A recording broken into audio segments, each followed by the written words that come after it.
like a Hellcat.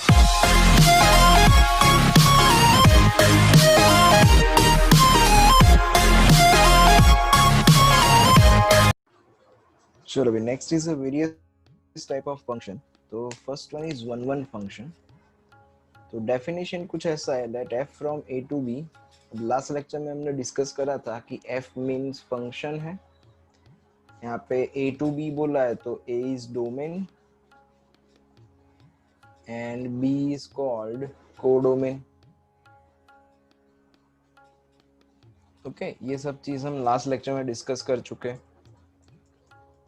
If different elements in A have different images in B, then f is said to be an one function or an injective function or mapping.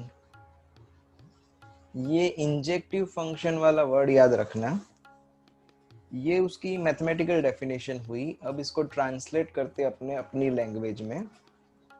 तो one function मतलब ये लोग क्या बोल रहे हैं? तो one function that means मान लो कि कोई एक फंक्शन आपको दिया है f x is equals to 3x + 1 ऐसा दिया हुआ है.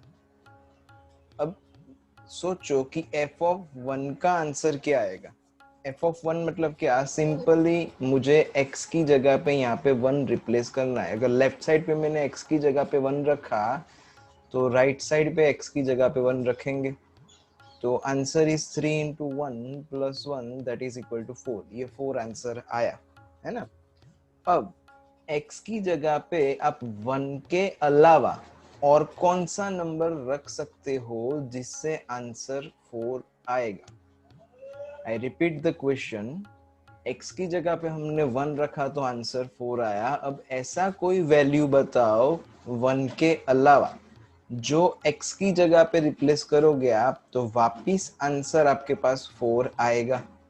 1 के अलावा ऐसी कोई भी वैल्यू नहीं है जो यहाँ पे x की जगह पे आप रिप्लेस करोगे तो आंसर 4 आएगा. चाहे नेगेटिव पॉजिटिव कुछ भी आप रिप्लेस कर सकते हो, लेकिन 4 आंसर कभी भी वापिस नहीं आएगा. अगर 1 रखा तो ही आंसर 4 आएगा, नहीं तो 4 आंसर वापिस नहीं आएगा.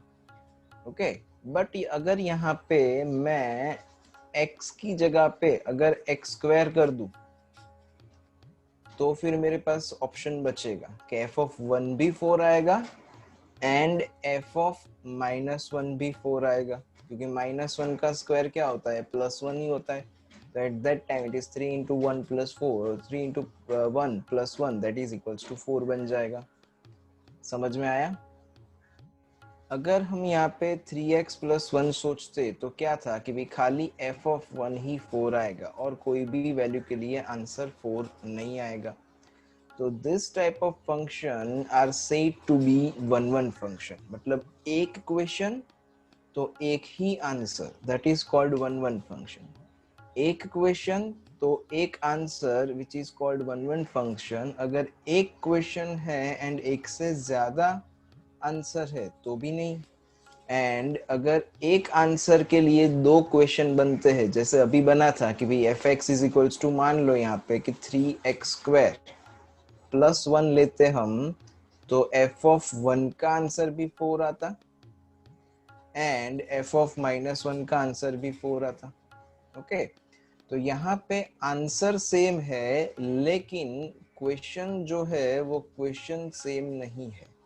इनका कहना ऐसा है कि भी अगर आंसर सेम हुए तो क्वेश्चन सेम होने चाहिए और अगर क्वेश्चन सेम हुए तो ही आंसर सेम हो सकते हैं, तो ही वो वन फंक्शन कहलाएगा. वन फंक्शन में समझ में आए? कोई डाउट? यहाँ पे ये लोगों ने यही बोला है कि f of x1 is equal to f of x2, तो x1 is equal to x2 होना चाहिए when f is a one function.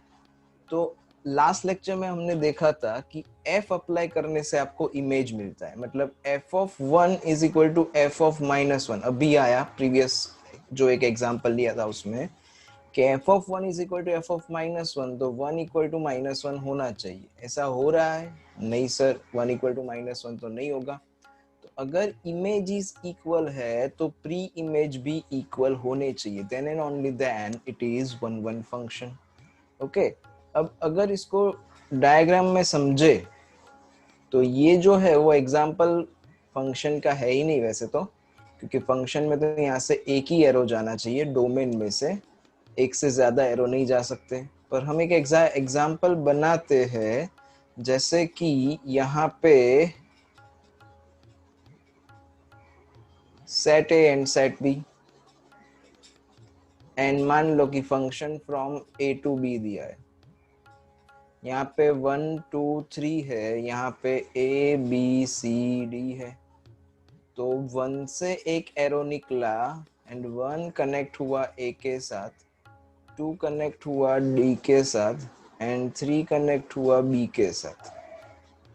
तो this is a one one function, क्योंकि एक क्वेश्चन है तो उसका एक ही आंसर है। इसका मतलब क्या हुआ कि f ऑफ 1 का आंसर a है, f ऑफ 2 का आंसर d है, f ऑफ 3 का आंसर b है। तो this is example of one one function, यहाँ पे एक क्वेश्चन तो एक ही आंसर है, that means it is one one function. Okay, तो एक ये हुआ वन वन फंक्शन का type. Then next one, onto और सर्जेक्टिव। वन वन का नाम क्या था? वन वन और injective. This is called onto और सर्जेक्टिव। ये दूसरे नाम भी याद रखना उसके, क्योंकि एग्जाम में आपको सर्जेक्टिव या ऐसा कुछ ही दिया जाएगा।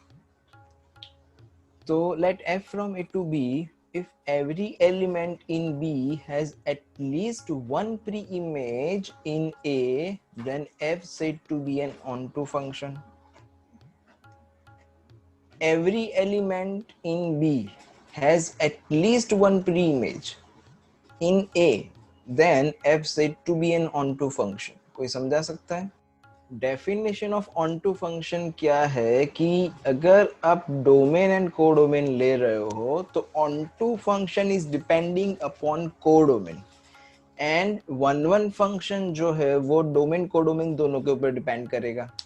वन वन फंक्शन में क्या था कि एक क्वेश्चन तो एक आंसर, यहाँ पे 1 एक के साथ कनेक्ट हो गया तो 1 दोबारा किसी और के साथ कनेक्ट नहीं हो सकता, ना ही एक कभी किसी और के साथ कनेक्ट हो सकता है। ना डोमेन में से कोई एलिमेंट दोबारा कनेक्ट होगा, ना कोडोमेन में से कोई एलिमेंट दोबारा कनेक्ट होगा। तो ऑनटू फंक्शन में हमें क्या बोला है कि for every element in codomain has at least one pre image. मतलब इसका मतलब क्या हुआ कि ए का प्री इमेज 1 है, डी का प्री इमेज 2 है, बी का प्री इमेज 3 है, पर सी का प्री इमेज कहाँ है? तो सी का कोई प्री इमेज ही नहीं है ना? तो सी कहीं पे भी कनेक्ट नहीं हो रहा है, डोमेन में से कोई भी एलिमेंट के साथ कनेक्ट नहीं हो रहा है। तो this function is not N onto function. ये जो फंक्शन है वो ऑनटू फंक्शन नहीं है। ये फंक्शन वन वन फंक्शन है बट ऑनटू नहीं है। कभी कभार ऐसा भी होगा कि function is onto function but one one ना हो। कभी कभार ऐसा भी होगा कि function is one one function but not onto function. ये आपके पास एग्जांपल है, लाइव एग्जांपल, कि ये वन वन है पर ऑन टू नहीं है। ऑन टू फंक्शन का कहने का सीधा मतलब क्या होता है वो समझो अभी। अगर मैंने यहाँ पे f ऑफ 1 का आंसर 1, f ऑफ 2 का आंसर d, f ऑफ 3 का आंसर b, ऐसा आंसर आता है, तो अगर मैं रेंज फाइंड करूं तो रेंज मतलब क्या था? जो इमेजेस का सेट है, मतलब जो आंसर का सेट है, उसको हम रेंज बोलते थे। तो a, b and d, that is the range. ये आपका रेंज हुआ। अब यहाँ पे इन्होंने ऑनटू फंक्शन की डेफिनेशन में क्या बोला है कि सी के पास भी कुछ ना कुछ प्री इमेज होनी चाहिए, मतलब सी भी कहीं ना कहीं कनेक्टेड हो जाना चाहिए। तो अगर सी भी कहीं ना कहीं कनेक्टेड हो जाता तो फॉर ऑनटू फंक्शन रेंज क्या आता? देखो तो भाई, तो रेंज सब कुछ आ जाता, ए भी आता, बी भी आता, सी भी आता, डी भी आता। अगर ऑनटू फंक्शन होता तो की बात कर रहे हैं।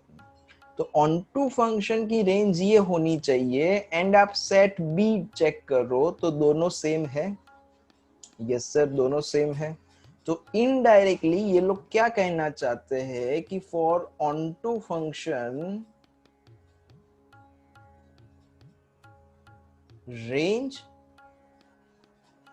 इज इक्वल टू कोडोमेन होना चाहिए। रेंज एंड कोडोमेन दोनों सेम होने चाहिए, then and only then we can say that it is onto function. तो ही हम लोग बोल सकते हैं कि ये ऑन टू फंक्शन है। एक एग्जांपल ऐसा बनाते हैं कि जिसमें ऑन टू फंक्शन हो पर वन वन फंक्शन ना हो। सिंपल देखो, f from a to b, यहाँ पे 1 2 3, यहाँ पे a b, अदरवाइज a ही ले लेते, b का भी कोई काम नहीं है। तो 1 कनेक्टेड है a के साथ, 2 कनेक्टेड है वो भी a के साथ, 3 कनेक्टेड है वो भी a के साथ। तो यहाँ पे 1 जो है वो कनेक्ट हुआ a के साथ, 2 कनेक्ट हुआ b के साथ, 3 कनेक्ट हुआ a के साथ, सॉरी 2 भी कनेक्ट हुआ a के साथ। तो ये function clearly one one function नहीं है, क्योंकि वन वन फंक्शन में क्या था, क्वेश्चन सेम हो तो ही आंसर सेम होना चाहिए। मतलब यहाँ पे क्या हुआ कि f1 का आंसर a हुआ, f2 का भी आंसर a हुआ। यहाँ पे क्वेश्चन आपने चेंज कर दिया पर आंसर चेंज नहीं हुआ, then it is not an one one function, ये वन वन फंक्शन नहीं है। पर इसका रेंज देखे तो रेंज इज इक्वल टू क्या होगा, तो रेंज मतलब जो आंसर का सेट होता है वो, तो रेंज होगा a। इसका कोडोमेन क्या है सर, तो कोडोमेन b क्या है, तो b इज सेट a। तो range is equals to codomain हो जाएगा, then we can say that function is onto function. Is that clear? Next is a bijection function. तो बाइजेक्शन मतलब one one and onto दोनों होना चाहिए, one one भी होना चाहिए एंड ऑन टू होना चाहिए, then it is called bijective function, otherwise bijection function. It is also known as one-to-one correspondence. Okay, one to one correspondence भी बोलेंगे उसको, बाइजेक्शन फंक्शन भी बोलेंगे उसको, वन वन ऑन टू दोनों भी बोलेंगे, इंजेक्टिव एंड सर्जेक्टिव दोनों होना चाहिए in short. Okay, next is identity function. तो आइडेंटिटी फंक्शन मतलब क्या, तो आइडेंटिटी फंक्शन मतलब आपका इस टाइप का फंक्शन कि f of x is equal to x आना चाहिए। मतलब क्या सर, तो आपने जो क्वेश्चन में लिया है ये x क्या होता है, क्वेश्चन होता है, ये x क्या होता है, आंसर होता है। तो जो आपका क्वेश्चन है वही आपका आंसर वापिस आना चाहिए। मतलब f ऑफ 1 ढूंढो तो f ऑफ 1 का आंसर 1 आना चाहिए, f ऑफ 2 ढूंढो तो 2 आना चाहिए, f ऑफ 3 ढूंढो तो वो 3 आना चाहिए, f ऑफ 5/3 ढूंढो तो वो 5/3 आना चाहिए। मतलब जो क्वेश्चन में आप ले रहे हो वही आपके पास आंसर में आना चाहिए, then and only then it is called identity function. Identity function is denoted by capital I से डिनोट होता है। आइडेंटिटी फंक्शन मतलब क्या कि क्वेश्चन में आपने जो लिया था वही आंसर में वापस आना चाहिए। ओके ऐसा, then it is called identity function. चल देन नेक्स्ट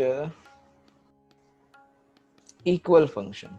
तो इक्वल फंक्शन किसे बोला जाएगा, for two function f and g are said to be an equal, written as f equal to g if they have same domain and they satisfy the condition fx is equal to gx।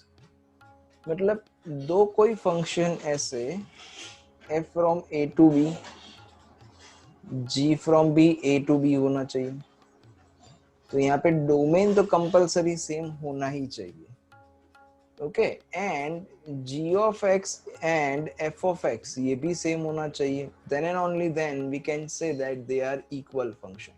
मतलब जो answer f1 का आता है वही answer g1 में आना चाहिए। Okay तो fx is equal to gx हो जाए, then and a equal to a, domain दोनों का सेम होना चाहिए, then it is called equal function. Okay चल next topic is composition function. अब कंपोजिशन ऑफ फंक्शन क्या है, तो वैसे तो सिंपल सी बात है। मान लो कि something f x is equal to आपके पास दिया हुआ है 2x + 1 and g x is equal to आपको दिया है x²। अब एफ ऑफ वन का आंसर फाइंड करो तो एफ ऑफ वन का आंसर क्या आएगा, 2 इंटू वन प्लस वन। तो ये 2 इंटू वन मतलब 2 प्लस वन तो 3 हुआ। ओके, अब मुझे अगर g ऑफ 3 फाइंड करना है तो मैं ये, इसका मतलब क्या हुआ कि एफ ऑफ वन का आंसर 3 आ रहा है। ओके, तो g ऑफ 3 फाइंड करना है तो ये वाले 3 की जगह पे मैं एफ ऑफ वन लिख सकता हूँ। यस सर, क्योंकि f1 का आंसर 3 ही आ रहा है। तो ये हो गया कंपोजिशन, और इसको हम GOF ऑफ वन बोलेंगे कि पहले हमने f फंक्शन अप्लाई करा, फिर उसका जो आंसर आता है उसके ऊपर g फंक्शन अप्लाई करा। थोड़ा इसको प्रॉपरली समझाऊं अलग तरीके से, तो कोई भी एक फंक्शन है f एंड g, दो फंक्शन सॉरी, तो let's say f from a to b ले लिया हमने, g from b to c ले लिया। ऐसा बिल्कुल भी जरूरी नहीं है कि इसका कोडोमेन जो है वो इसका डोमेन होना चाहिए, बरोबर, पर ये तो कन्वीनियंसी के लिए हमने लिया है। यहाँ पे a b एंड c, तो मानो कि यहाँ पे a में 1 2 3 ऐसे एलिमेंट है, तो यहाँ पे f is from a to b, जो a टू b में फंक्शन अप्लाई हो रहा है वो f फंक्शन अप्लाई हो रहा है। मान लो कि यहाँ पे f फंक्शन अप्लाई आपने 1 के ऊपर करा, तो मतलब यहाँ पे जो आंसर होता है वो कहाँ पे जाता है, तो वो कोडोमेन में जाता है। तो यहाँ पे किस टाइप के एलिमेंट होंगे, तो f of 1, f of 2, f of 3, ये सारे एलिमेंट यहाँ पे आएंगे। ओके, अब let's say this is equals to a आया आपका, this is equals to b आया, this is equal to c आया आपका। अब g फंक्शन अप्लाई किया आपने, किसके ऊपर अप्लाई किया, तो a के ऊपर।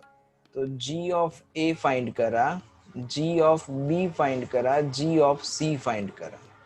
अब g ऑफ a मतलब क्या, तो a किसका वैल्यू था, f ऑफ 1 का वैल्यू था, मतलब ये g ऑफ f ऑफ 1 बन गया, ये g ऑफ f ऑफ 2 बन गया, ये g ऑफ f ऑफ 3 बन गया, है ना। तो this is called GOF function. GOF function का मतलब क्या कि f फंक्शन का जो आंसर आएगा उसके ऊपर आप g फंक्शन अप्लाई कर रहे हो, that is called GOF function. तो थोड़ा लॉजिक समझो, हम यहाँ पे मान लो कि f from n to n दिया होता, मतलब डोमेन n है, कोडोमेन भी n है। तो डोमेन एंड कोडोमेन का सिंपल रूल क्या है कि आप जो क्वेश्चन लोगे वो डोमेन में होने चाहिए एंड जो आंसर आएंगे वो कोडोमेन में होने चाहिए। अब इस क्वेश्चन के लिए अगर आपको कोई पूछे कि भाई फाइंड करके दो f ऑफ -1, तो f ऑफ -1 का आंसर क्या आएगा, तो काफी लोगों ने भी आंसर दिया, 2-3 लोगों ने कि f ऑफ -1 का आंसर -1 ही आएगा। I am saying that does not exist. क्यों डज नॉट एग्जिस्ट, क्योंकि यहाँ पे डोमेन क्या है, नेचुरल नंबर है, एंड ये जो -1 है ये नेचुरल है, पहले वो देखना पड़ेगा। अगर वो नेचुरल है तो ही आप f ऑफ -1 फाइंड कर सकते हो फॉर दिस फंक्शन, यहाँ पे इसके लिए, क्योंकि आप जो कुछ भी क्वेश्चन लेते हो वो क्वेश्चन आपका डोमेन में ही होना चाहिए। कभी कभार ऐसा भी होगा कि आपका जो आंसर आया वो कोडोमेन में नहीं है, तो भी आप वो वैल्यू कंसीडर नहीं कर सकते हो। जैसे कि f from n to n ले ले, but fx is equals to x -1 ले लेते हैं, तो यहाँ पे आप f ऑफ 1 फाइंड करोगे तो आंसर आएगा 1 -1, तो 0।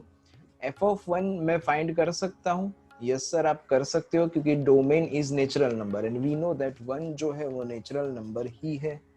पर जो आंसर आ रहा है वो क्या नेचुरल नंबर है, नहीं सर वो नेचुरल नंबर नहीं है, 0 is not a natural number. तो दैट्स व्हाई हम लोग f ऑफ 1 का इमेज फाइंड नहीं कर सकते। ओके, एंड अगर आप f ऑफ 1 का इमेज फाइंड नहीं कर सकते तो टेक्निकली सोचने जाओ तो ये जो बना वो फंक्शन ही नहीं है, क्योंकि फंक्शन की डेफिनेशन क्या थी कि डोमेन के हर एक एलिमेंट के लिए कोई ना कोई आंसर मिलना चाहिए आपको। तो डोमेन का हर एक एलिमेंट मतलब वन जो है वन डोमेन में है, yes sir, one is a natural number, तो उसके लिए हमें कोई ना कोई वैलिड आंसर मिलना चाहिए। मतलब यहाँ पे मैं अगर डायग्राम ड्रॉ करूंगा 1 2 3 एटसेट्रा एटसेट्रा, यहाँ पे 1 2 3 एटसेट्रा एटसेट्रा, तो वन का आंसर तो जीरो आ रहा है, मतलब यहाँ पे तो कहीं पे जीरो है नहीं, तो मैं यहाँ कहाँ कनेक्ट करूंगा, आई कैंट कनेक्ट इट। तो ये कनेक्ट नहीं होने वाला, ये कनेक्ट हुए बगैर ही रहेगा। 2 का आंसर क्या आएगा, तो 2 का आंसर 1 आएगा, देन 3 का आंसर 2 आएगा, ऐसे कनेक्ट होगा, लेकिन 1 कहीं पे भी कनेक्ट नहीं होगा, तो this is not a function बन जाएगा। एंड अगर फंक्शन बनता शायद तो भी वैलिड नहीं कहलाता, क्योंकि इसमें कोडोमेन के साथ कनेक्टेड नहीं है। ओके, तो ऐसा, तो कहनी इतनी सारी स्टोरी करने का मतलब क्या कि आप जी फंक्शन अप्लाई कर सकते हो किसके ऊपर, एफ के आंसर के ऊपर। कब अप्लाई कर सकते हो, जब एफ का जो आंसर है वो जी के डोमेन में होना चाहिए, है ना। तो अगर जी के डोमेन में एफ का आंसर नहीं है तो जी फंक्शन अप्लाई नहीं होगा। आपको ज्यादा लंबा सोचना नहीं है, जीओ एफ मतलब पहले एफ फंक्शन अप्लाई करो, देन जो आंसर आता है उसके ऊपर जी फंक्शन अप्लाई करो। लॉजिक क्या, जो आंसर आएगा वो जी के डोमेन में होना चाहिए अगर जीओ एफ है तो। अगर एफ ओ जी होता तो क्या सोचेंगे, पहले एफ जी फंक्शन अप्लाई करेंगे। अब पहले जो फंक्शन अप्लाई करोगे उसका आंसर पहले आएगा, कॉमन सेंस वाली बात, और जो आंसर आएगा वो दूसरे फंक्शन के डोमेन में होना चाहिए, तो ही एफ ओ जी अप्लाई कर सकते हो। This is called composition. इसमें कोई डाउट हो तो चलो भाई, नेक्स्ट इज इनवर्स फंक्शन। तो let f be the one one and onto function from A to B. Inverse function होने की मेन कंडीशन कि one one and onto होना ही चाहिए, तो ही फंक्शन का इनवर्स एग्जिस्ट करेगा, नहीं तो उसका इनवर्स एग्जिस्ट नहीं करेगा। ओके, तो इनवर्स एग्जिस्ट करवाना कैसे है कि मान लो कि F x is equal to y है, तो अगर मैं यहाँ से x को सब्जेक्ट बना दूं तो x is equal to f inverse y हो जाएगा। यहाँ पे ध्यान रखना है ये दोनों मल्टीप्लिकेशन में नहीं है, तो गलती से f डिवाइड कर दो y बाय f लिख दो, ऐसी वाली बात नहीं है। तो अगर x is equal to f inverse y है तो मुझे इसके ऊपर से इनवर्स मिल जाएगा। एंड इन्वर्टिबल कब होगा, function is invertible if and only if f is one one as well as onto. And अगर f from a to b है तो f inverse from b to a बन जाएगा, उल्टा हो जाएगा।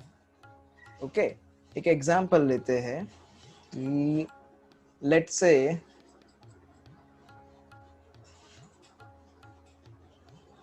f from r to r and fx is equal to x 2x plus 1। आपको ऐसा बोला जाए इसका इनवर्स फाइंड करो, तो एक चीज दिमाग में बिठा लो कि ये लीनियर फंक्शन है ना। लीनियर फंक्शन क्या होता है आप लोगों को याद ना हो तो याद रख लो, खाली x आएगा या तो खाली y आएगा, और इसका जो डिग्री है मतलब हाईएस्ट पावर वो 1 होगा, पूरे इक्वेशन का हाईएस्ट पावर 1 होगा, then it is called linear function, तब वो लीनियर फंक्शन कहलाएगा। तो लीनियर फंक्शन ऑलवेज 1 1 तो होता ही है, पर अगर वो r टू r हुआ तो वो ऑन टू b होगा, मतलब ये 1 1 एंड ऑन टू है, मतलब इसका इनवर्स एग्जिस्ट कर सकता है। तो अब इनवर्स ढूंढना है तो कैसे ढूंढना है, क्या बोला था कि F x is equal to y है, तो यहाँ से जो x मिलता है वो बन जाएगा f इनवर्स y। तो f x is equal to y ले लो और ये x का वैल्यू ढूंढो, कैसे, तो एफ एक्स का आंसर क्या है, तो 2x प्लस 1, तो 2x plus 1 is equal to y, इसके ऊपर से हम ये x का वैल्यू ढूंढेंगे। तो x का वैल्यू ढूंढोगे तो क्या होगा, y माइनस 1 अपॉन 2 होगा, है ना, सिंपल, x को सब्जेक्ट बना दिया। तो ये जो x आता है उसको हम क्या बोल सकते हैं, f इनवर्स y बोल सकते हैं। तो f inverse y is equal to क्या हो जाएगा, y माइनस 1 अपॉन 2। अब ये फंक्शन पूरा x में था तो मुझे क्या चाहिए, f इनवर्स x चाहिए। It is quite simple. अब मैं अगर एफ इनवर्स एक्स कर देता हूँ तो मैंने क्या करा, वाई को रिप्लेस करा एक्स से लेफ्ट साइड पे, तो राइट साइड पे भी वाई रिप्लेस हो जाएगा किस से, एक्स से, तो it is x minus 1/2। That's it answer. First question, which relation from A to B are function. Function कौन सा है, तो क्या कंडीशन थी फंक्शन के लिए कि यहाँ पे डोमेन एक्स वाई जेड हुआ, क्योंकि ए टू बी बोला है, ये ध्यान से पढ़ना। ये पहले जो लिखा जाएगा वो डोमेन बनेगा, अगर बी टू ए पूछा जाएगा तो बी डोमेन बन जाएगा। तो फंक्शन कब बनेगा, जब एक्स की वैल्यू रिपीट ना हो, है ना। ये जो फर्स्ट कोऑर्डिनेट है वो फर्स्ट कोऑर्डिनेट रिपीट नहीं होना चाहिए, एंड जो कुछ भी आएगा वो ये सारे के सारे एलिमेंट आ जाने चाहिए। तो कौन सा इसमें से फंक्शन है, पे option B and option D are the answer, क्योंकि दोनों कंडीशन सेटिस्फाई कर रहे हैं अपने। ओके चलो second question, x plus y is equal to 5 where x plus y belongs to R. It is not a function, a composite function, 1-1 mapping, none of this. सोचो तो। अभी 2 मिनट पहले हमने डिस्कस करा कि अगर ये लीनियर है तो 1-1 होने ही वाला है, तो x plus y is equal to 5, it is linear, है ना, क्योंकि लीनियर इक्वेशन का स्टैंडर्ड फॉर्म क्या था, ax plus by plus c is equal to 0, that is the linear equation.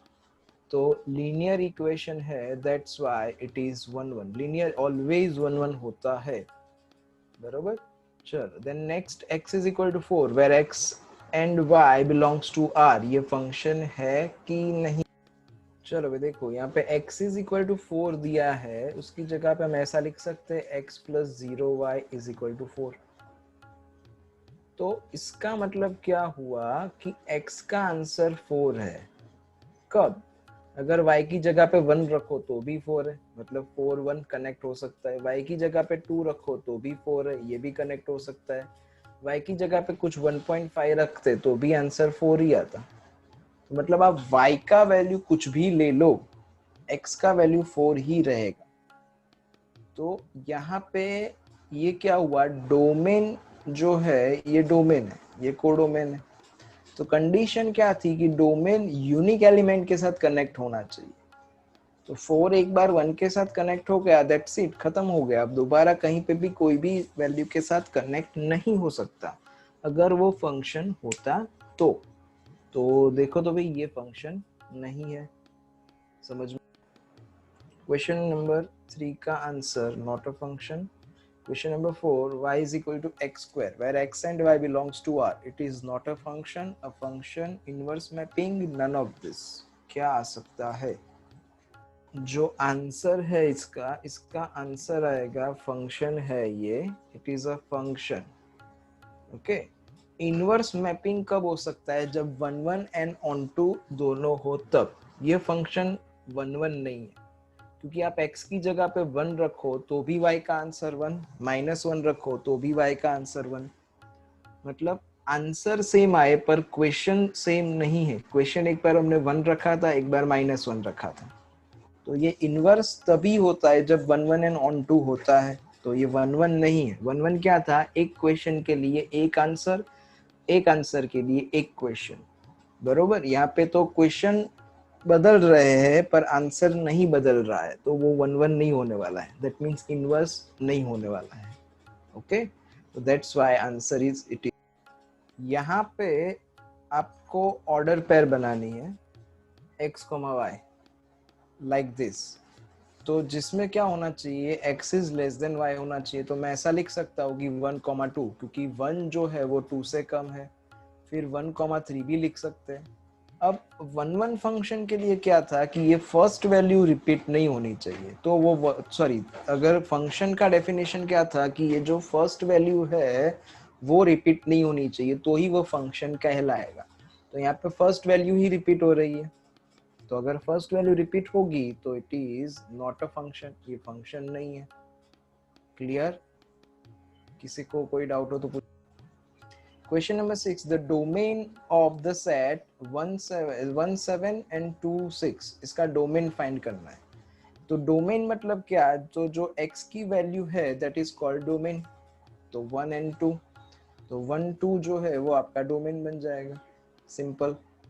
Range मतलब क्या, क्वेश्चन नंबर 7, तो रेंज मतलब आपका जो y का आंसर है वो सब आता है रेंज में। यहाँ पे y में क्या आता है, तो 0 ही आता है, तो that's why 0 is the range.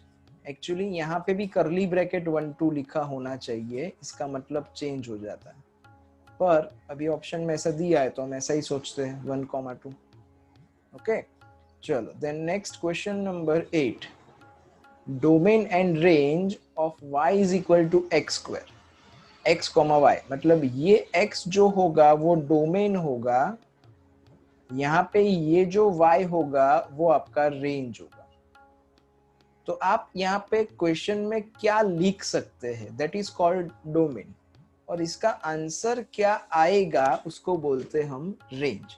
तो यहाँ पे क्या बोला है, y is equal to x square. अब x की जगह पे आप सारी वैल्यू लिख सकते हो, कोई रिस्ट्रिक्शन नहीं है ना, आप x की जगह पे कुछ भी लिख सकते हो। तो मतलब आपका डोमेन जो है वो डोमेन कुछ भी हो गया, कुछ भी मतलब सारे रियल वैल्यू, तो domain is equal to real value होना चाहिए। ओके, तो चलो आगे, डोमेन रियल हो गया तो मतलब आप x की जगह पे हम कुछ भी कोई भी वैल्यू लिख सकते हैं। अब कोई भी रियल नंबर उसका हम स्क्वायर करेंगे तो it is obviously positive real number. वैसे तो answer real and whole number होना चाहिए, सॉरी होल नंबर का real and positive real including 0 होना चाहिए, पर हम ये आंसर कंसिडर कर रहे हैं according to the answer sheet, तो real number and positive reals. Okay, so this is the answer. Then next, let the domain of x be set 1, which of the following function are equal to 1?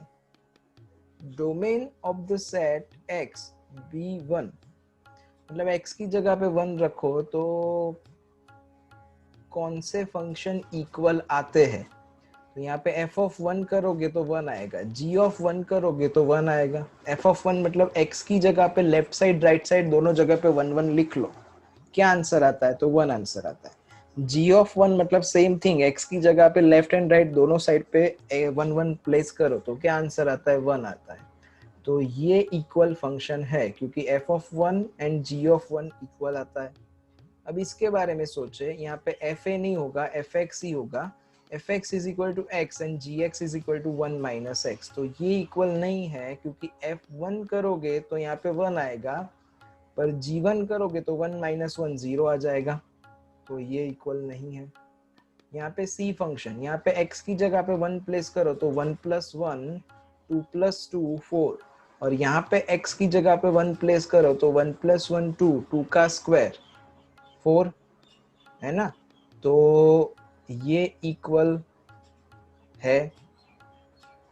Then D none of this तो सोचना ही नहीं। देखो भाई, functions equal होने चाहिए and वो भी equal to 1 होना चाहिए, तो खाली ए का आंसर इक्वल टू 1 आ रहा है, खाली इतना बोला होता which of the following are equal, तो फिर at that time A and C दोनों आंसर आ जाते। ओके, चलो then next question number 10।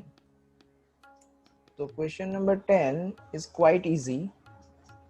f of x is equals to क्या दिया हुआ है, 1 अपॉन 1 माइनस एक्स दिया हुआ है, हमें फाइंड करना है f ऑफ माइनस 1।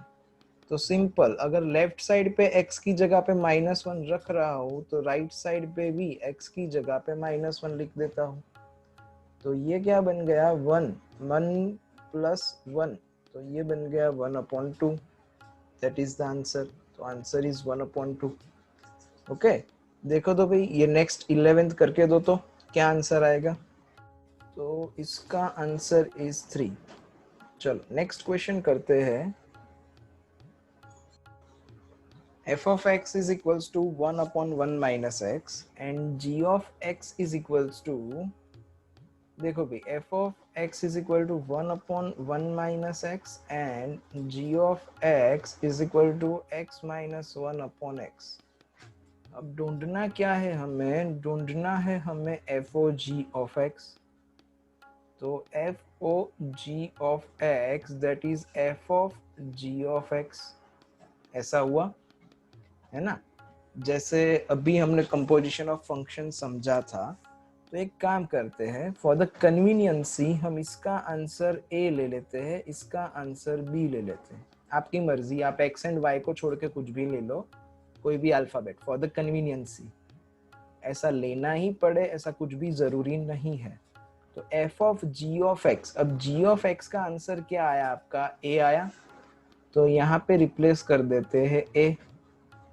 मुझे एफ ऑफ ए ढूंढना है, तो यहाँ पे लेफ्ट साइड पे x है तो राइट साइड पे x है। तो अगर मैं लेफ्ट साइड पे यहाँ पे a कर दूं तो राइट साइड पे भी a बन जाएगा f फंक्शन में। तो ये क्या बनेगा, 1/1 माइनस a बन जाएगा। बस अब आंसर आ गया। ये एफ ओ जी का आंसर आया 1/1 माइनस से। Now replace the value of a का वैल्यू रिप्लेस कर दो, तो 1 माइनस 1/a, a क्या था, तो a था x माइनस 1/x। तो दैट इज इक्वल्स टू, यहाँ पे एलसीएम ले लेते हैं, तो x माइनस माइनस अंदर जाएगा तो साइन चेंज, और ये अपॉन x से रेसिप्रोकल होके ऊपर आ जाएगा। तो अब ये x एंड ये x कैंसल, तो क्या बचा आपके पास, x बचा, x/1। तो F O G of x का answer is x। This is the answer. तो क्वेश्चन नंबर 13 सेम है, उसमें जी ओ एफ फाइंड करना है। तो देखो भाई, जी ओ एफ फाइंड करते हैं, तो इसको ए इसको बी, वो सारे स्टेप तो कॉमन ही। तो G O F of x, मतलब इसका मतलब क्या हुआ कि पहले एफ फंक्शन अप्लाई करो एंड देन जो आंसर आता है उसके ऊपर जी फंक्शन अप्लाई करो। तो it is G of F of x. तो एफ ऑफ एक्स को हमने क्या कंसीडर करा था, बी कंसीडर करा था, तो ये जी ऑफ बी बन गया। जी ऑफ बी मतलब अब हमें क्या सोचना है कि यहाँ पे लेफ्ट साइड पे x है तो राइट साइड पे x है। अगर मैं लेफ्ट साइड पे b रख दूं तो राइट साइड पे भी b रखना पड़ेगा, तो that means b minus 1/b। तो b की जगह पे अब हमने क्या लिया था, 1/1 माइनस एक्स, तो रिप्लेस कर देते b की जगह पे 1/1 माइनस एक्स माइनस 1, और यहाँ पे b की जगह पे 1/1 माइनस एक्स, लाइक दिस। अब एलसीएम ले लो, तो 1 minus x upon 1 minus x whole divided by 1/1 minus x. तो ये तो कैंसिल हो जाएगा, 1 माइनस एक्स 1 माइनस एक्स। यहाँ पे ब्रैकेट ओपन करोगे तो क्या बचेगा, देखो तो भाई, यहाँ पे ब्रैकेट ओपन किया जाए तो 1 minus 1 minus minus plus x, तो 1 एंड माइनस 1 कैंसिल, आंसर बचा आपके पास x। तो इसका आंसर भी x ही आ रहा है। चलो भी question number 14, the function fx is equal to 2 raised to x is 1 function, sorry 1 mapping, 1 many, many one and none of this। तो 1 का मतलब क्या कि यहाँ पे अगर मैंने x की जगह पे 1 रखा तो आंसर 2 raised to 1 आएगा। तो अब इसका आंसर 2 raised to 1 खाली 1 के लिए ही आ सकता है, तो वो 1 कहलाएगा। 1 मैनी मतलब क्या कि अगर मैंने 1 रखा तो यहाँ पे एक से ज्यादा आंसर आएंगे, that is called 1 many. Question में एक रखा तो उसके आंसर मैनी हुए, क्वेश्चन में मैनी वैल्यू रखी तो उसका आंसर 1 हुआ। जैसे कि F x is equal to x square है, तो एफ ऑफ 1 का आंसर भी 1 आता है, एफ ऑफ माइनस 1 का आंसर भी 1 आता है। तो क्वेश्चन में हमने एक से ज्यादा क्वेश्चन है, 1 है एक बार माइनस 1 है, पर आंसर सेम आता है, तो it is called many one function. Okay, तो देखो तो भाई ये 14 में क्या आंसर आएगा, है ना। तो इट इज 1 फंक्शन, क्योंकि x की जगह पे आपने 1 रखा तो आंसर 2 आया, अब किसी और के लिए 2 आंसर नहीं आने वाला है। Next is domain and range of the function, sorry the range of the function, इसको करना पड़ेगा properly. Question number 15, the range of the function fx is equals to log 1 plus x to the base 10 for the domain of the real values of x when 0 less than और equal to 0 less than और equal to x less than और equal to 9। मतलब आप x की जगह पे 0 to 9 कुछ भी रख सकते हो, तो उसका जो आंसर आएगा वो आंसर इज कॉल्ड रेंज। तो रेंज क्या होगा?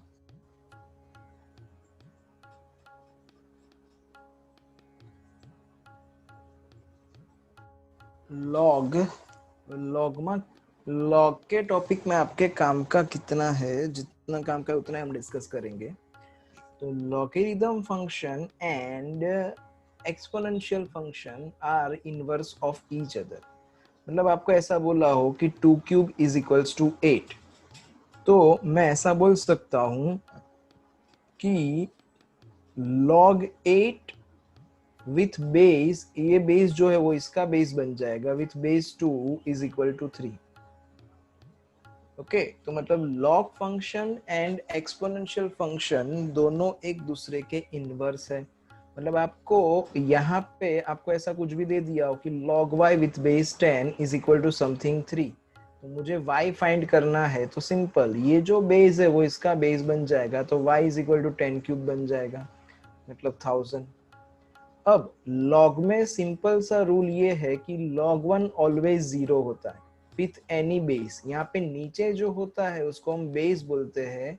ये बेस कुछ भी हो सकता है, 2 हो सकता है, 3 हो सकता है, 10 हो सकता है, पर जो लॉग टेबल है जो बना हुआ है वो लॉग टेबल 10 बेस पे बना हुआ है।